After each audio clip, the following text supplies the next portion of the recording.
ناظرین، میرے بھائی نے سوال پوچھا ہے کہ ان کا کوئی رشتہ دار ہے جو شیئرز کا کاروبار کرتا ہے، کیا شیئرز کا کاروبار کرنا جائز ہے؟ اچھا دیکھیں، اسٹاک ایکسچینج میں انویسٹمنٹ کرنا، اسٹاک ایکسچینج کے اندر کام کرنا یا اس کی بروکری کرنا، یہ جائز ہے کچھ شرائط کے ساتھ۔ مثال کے طور پہ جیسے عام بزنس میں اگر آپ کوئی شراب کا کاروبار کرنا چاہتا ہے تو وہ کاروبار جائز نہیں ہے، حرام ہے۔ اسی طرح اسٹاک ایکسچینج کے اندر بھی اگر کوئی آدمی کسی کمپنی کے اندر شراب کی کمپنی ہے اس میں کاروبار کرتا ہے، انویسٹمنٹ کرتا ہے، شیئرز خریدتا ہے، وہ جائز نہیں ہے۔ جیسے عام زندگی میں آپ سود کا کاروبار نہیں کر سکتے، اس طرح اسٹاک ایکسچینج میں بھی جو کمپنیاں سودی کاروبار کرتی ہیں، جو انسٹیٹیوشن ہے، فائنینشیل انسٹیٹیوشن جو انویسٹمنٹس کرتے ہیں یا اس پہ لین دین کرتے ہیں تو وہ جائز نہیں ہے۔ اسی طرح سے جو بینک ہیں، اسی طرح ہر وہ کام جو جائز کام نہیں ہے وہ اسٹاک ایکسچینج میں بھی جائز نہیں ہے۔ ہاں، اسٹاک ایکسچینج میں آپ پھر ان کمپنیوں میں جو پیٹرولیم کی ہیں، گیس کی ہیں اور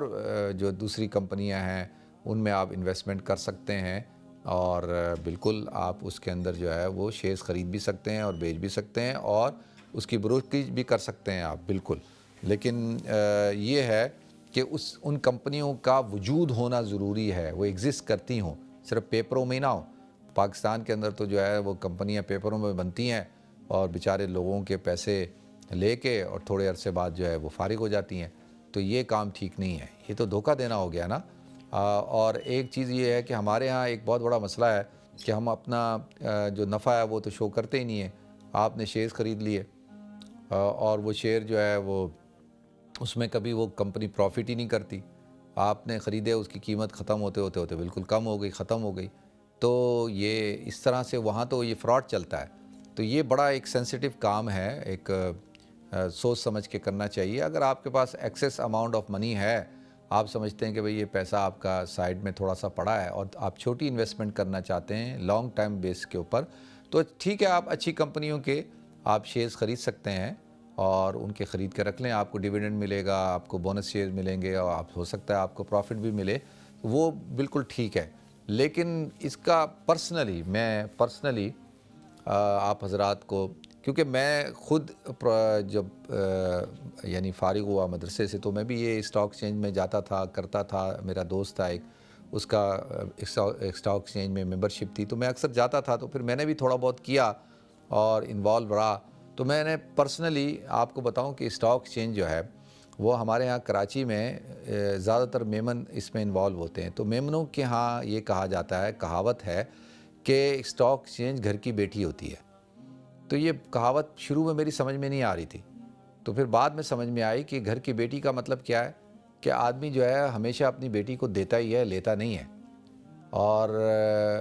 تو اسٹاک ایکسچینج بھی یہی ہے، وہ بھی ہمیشہ لیتی ہے، دیتی کچھ نہیں ہے۔ تو بہت سوچ سمجھ کے انویسٹمنٹ کرنی چاہیے، اور یہ بڑے بڑے دیکھیں، جس کاروبار کے اندر آپ کا کنٹرول نہ ہو، جو ایک خبر سے جو ہے وہ کریش کر جائے، مثال کے طور پہ ایران کے پرائم منسٹر اور پریزیڈنٹ کا جو ابھی ہیلی کاپٹر کریش کیا، ساتھ میں اسٹاک ایکسچینج نیچے آ گئی دنیا کی۔ ایک بم بلاسٹ ہوتا ہے تو اسٹاک ایکسچینج نیچے آ گئی۔ اور تو یہ چھوٹے لوگوں کا، چھوٹے انویسٹرز کا کام نہیں ہے یہ، اور ان کو تو چاہیے کہ وہ پریکٹیکل کام کریں۔ ہاں، بڑے لوگ ہوں جن کے پاس زیادہ پیسہ ہے تو وہ انویسٹمنٹ کریں، ٹھیک ہے جی، ان کے پاس پیسہ، انہوں نے کچھ پیسہ جو ہے وہ شیئرز لے کے رکھ دیے ہیں تو وہ تو چلو سمجھ میں آتا ہے۔ لیکن میں ایڈوائز کرتا ہوں سب کو کہ بھائی یہ کام نہ کرو، اس سے بہتر ہے کوئی اور کام کر لو، فزیکل کام کرو جس کام کا کنٹرول آپ کے پاس ہو۔ جس کا کنٹرول آپ کے پاس نہیں ہے، ایک خبر سے آپ یقین جانیے، پاکستان کے اندر تو یہ حال تھا کہ ایک بہت بڑے صحافی ہیں اور روزانہ رات کو ایک چینل پہ پروگرام کرتے ہیں، اور وہ ارب پتی ہیں۔ تو وہ کیسے ارب پتی ہوئے کہ انہوں نے ایک اور اسٹاک بروکر تھا، اس کے ساتھ ان کی کوئی لنک تھے، اور وہ رات کو خبر چلاتے تھے، اور خبریں جب شیئرز بڑھانے ہوتے تھے تو وہ خبریں اچھی چلا دیتے تھے، اور جب گرانے ہوتے تھے تو وہ پورا انہوں نے پلان کیا ہوا تھا کس طریقے سے، اور وہ مارکیٹ میں اس کمپنی کے شیئرز کو خرید لیا جاتا تھا، جس کو بڑھانا ہوتا تھا، جب وہ بڑھ جاتے تھے تو خود بیچ کے نکل جاتے تھے۔ تو یہ چیزیں ہیں ان ملکوں میں، خاص طور پہ ایسا نہیں کرنا چاہیے۔ ہاں، اسٹیبلش ملک ہیں جیسے یہاں ہے، امریکہ ہے اور ملک ہیں، وہاں پہ آپ کر سکتے ہیں، کیونکہ وہاں پہ اتنی نمبر 2 طریقے سے جو ہے اسٹاک ایکسچینج کو نہیں چلایا جاتا۔ لیکن پھر بھی خطرناک کام ہے، اس میں بچنا چاہیے اور چھوٹے آدمی کو یہ کام نہیں کرنا چاہیے۔ ہاں بہت پیسہ ہے آپ کے پاس، ٹھیک ہے آپ کر لیں، لیکن بہتر یہی ہے کہ کوئی فزیکل کام کریں۔ اور آج کل تو بہتر یہی ہے اگر آپ کے پاس پیسے ہیں تو آپ جو ہے وہ گولڈ لے کے رکھ لیں،